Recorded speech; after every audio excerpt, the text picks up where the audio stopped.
Hello everyone, and welcome to another Coffees with Toffees podcast. I will be your host Flubb, and this is the Flupdate.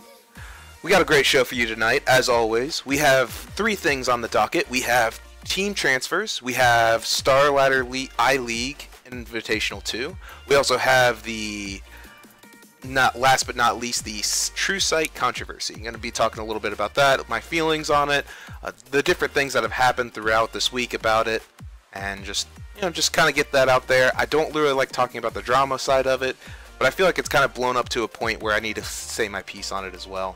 And people need to stay involved with it because obviously there's some things that have happened because of it. So, first off, let's get to the most important thing, the team transfers.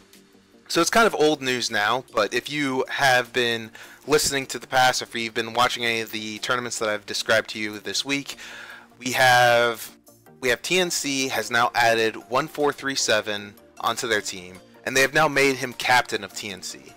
Great move, really, in general. They have a lot to offer for this team.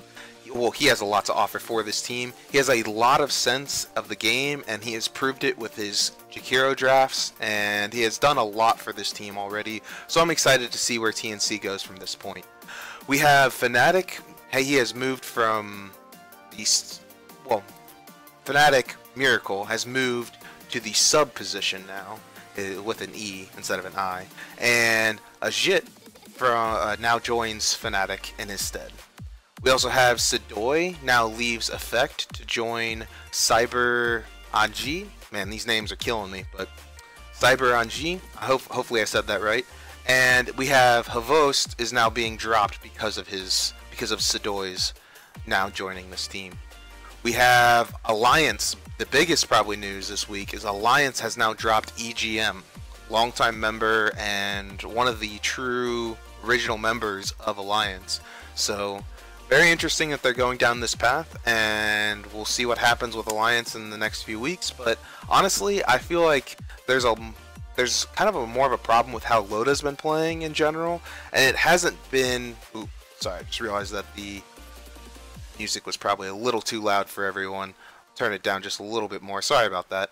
So all these different transfers are happening, and I feel like Loda's kind of had more of a problem in general this week, and it hasn't really been EGM, but maybe it's the support player inside of me that wants to blame the carry instead of the support. You know, it could just be that. I feel like EGM's a very strong player though, and he will be picked up here probably in the next week or so. We have Mineski being dropping and changing up their whole dynamic a lot, and they are dropping kYxY, eyyou, or eyyou, and Bimbo. They're all being dropped, and ryoyr from the old, he used to be on TNC, he was inactive because of the previously stated 1437 being added, and .arc is now joining the team as well. So a big swap up for Mineski. All you Mineski fans out there, may change up a little bit. Your team may not be the same. Hopefully you still enjoy them as I do. And that kind of wraps it up for the team transfers. Let us start talking about the Starladder I-League Invitational 2. Man, the Star League has all these different tournaments, and it's hard to keep them straight every once in a while. But this is the second tournament of the I-League Invitational, and it is composed of 8 teams, and it is a group stage the group stage is where they fight in, and then the best 4 teams play semifinals and finals, not that whole winners bracket finals, grand finals bullcrap that you have to normally deal with. Obviously, it's more fun to play that way, to have those second chances, but when it gets down to brass tacks, it kind of gets confusing after a while, trying to look up all these different games. So I, for one, am glad to have a tournament that's more simple when I was watching it to begin with. All the teams that were invited and all the teams that made it to that tournament were Team VGJ, Team Newbee, Team Liqud, TNC Pro Team, Team Faceless, Alliance, Invictus Gaming, and Vega Squadron. The teams that got 3rd and 4th, we got Invictus Gaming and Newbee, and then team that got 2nd was TNC Pro. The team that got 1st was Team Liqud. And it's really no surprise, Team Liqud and TNC both seem to have a great understanding and flow on how to run a few key heroes in this patch, and they have been impressive on the whole series that they had at the final and all throughout the whole series in general through the tournament. But the last series, the finals, actually went to 5 games, and that's really crucial. I think that it's kind of foretelling of what Dota is now in the next few years. It's going to have these really impressive teams that are forming together and having these all-out battles in general. So I'm really happy to see that, and I'm glad that, you know, that Dota is going down this path. We have on number 4, we have the number 3. We have the Truesight Controversy. Truesight had a little bit of a hiccup on this last episode. The last episode featured OG and VP, and the VP side did not feel that they were represented as well as they could be in this episode, and they felt like that they just didn't have the same tools that they once did. So it's a little disconcerting to see, you know, that they didn't feel as recognized as they could feel at this point. The foul-mouthed, they felt like they were represented as foul-mouthed and uncouth, while as OG was represented as a calm and supportive side. So really disappointed in that idea. I, for one, saw both sides of the argument. I think that there was a lot to offer here, and I don't really see why they went into what they did. I don't see why they thought that they had those strong feelings that Valve was against them, or that they felt like that they were misrepresented. Because I felt like the team VP was more a team that was involved in trying to... They let their hearts bleed through. And honestly, whenever you get into a type of situation like this, you want to be focused and understanding about what your team's good at, and you don't want to be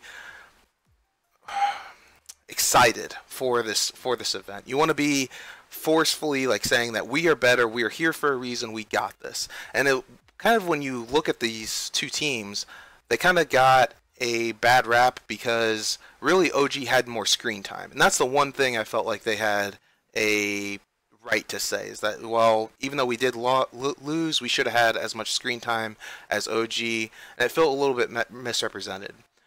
VP was mostly shown when they were in the drafting stage, and let's be honest, in the drafting stage on any team, you're going to have a situation where you're going to go into a match and you're going to have a strong feeling about trying to get your team rallied and understand that you can take them down.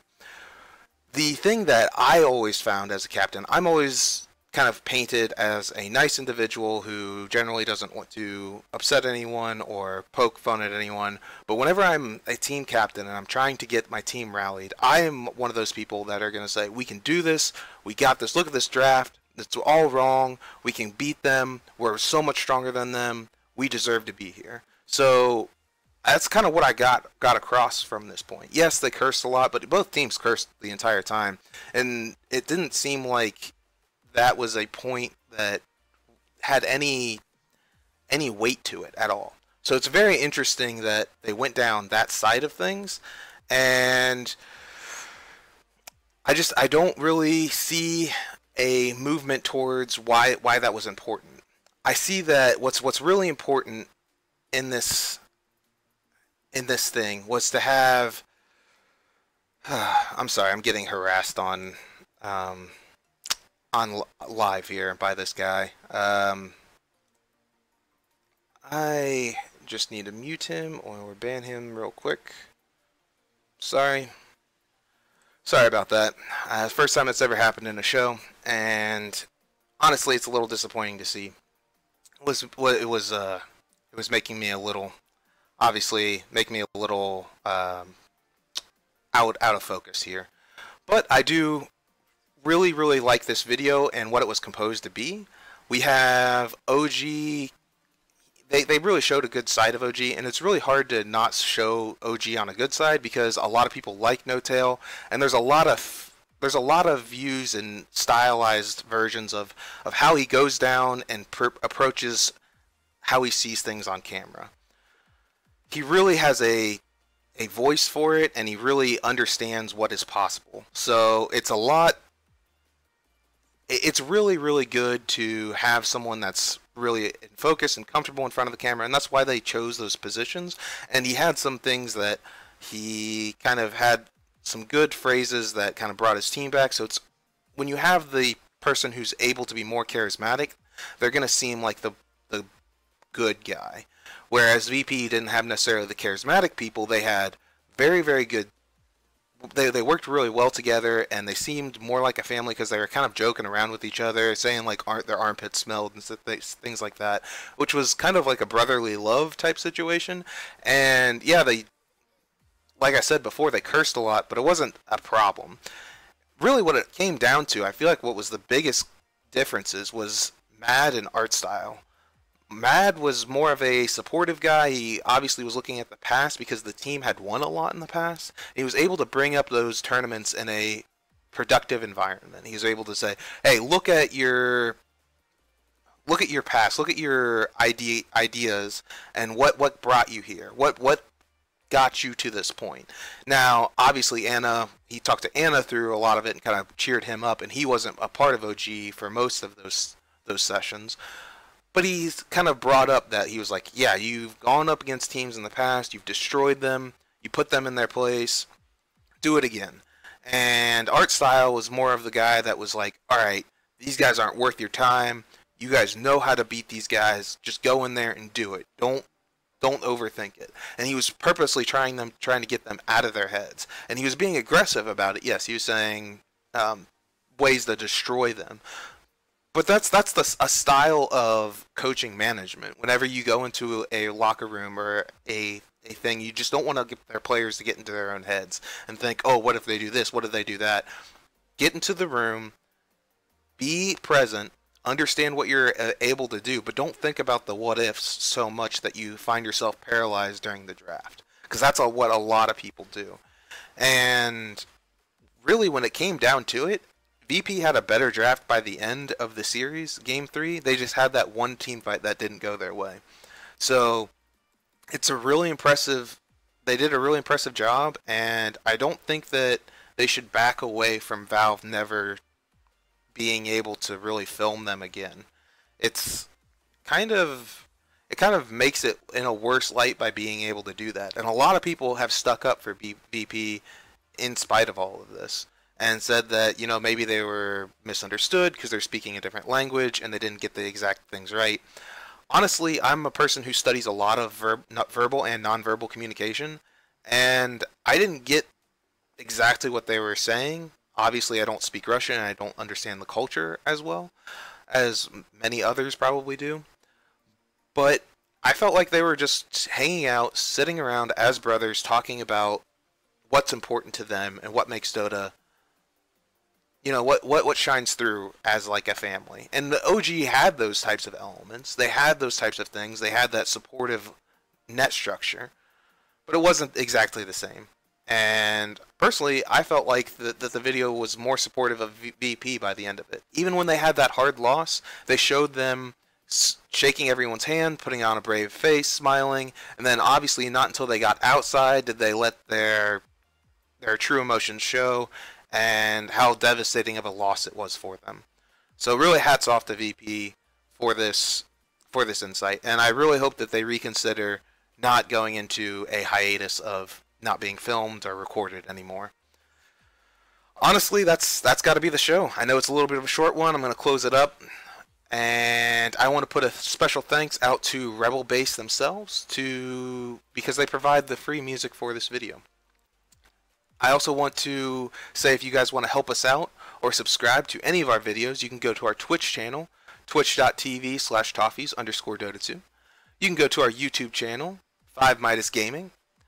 Give to our Patreon if you're feeling extra generous, www.patreon.com/Toffees. If you are wanting to listen to our audio instead of our video, you can go to our Stitcher, iTunes, or SoundCloud. And it'll be the same thing, 5Midas Gaming or Coffee with Toffees. You can search either one. You can follow Toffees at Toffees TV, and you can follow me at my Twitter at FlubbDota. And if you have any casting needs, anything that you want to get off your chest, anything that you want to talk about, you can always send me an email, crazyflubb@gmail.com. Alright, thanks guys. I hope that you guys had a good week, are going to have a good week, and you have now been updated. I'll catch you guys later. I'll catch you Friday for the Brewmasters Draft. Once again, Kimber won't be there. So if you guys want to stop by, we'll have a special guest on that day again. And he'll come back the week after. If not, then I'll catch you on Friday for a new episode of the Flupdate. Flupdate, not Flupdate. Alright, catch you guys later. See ya.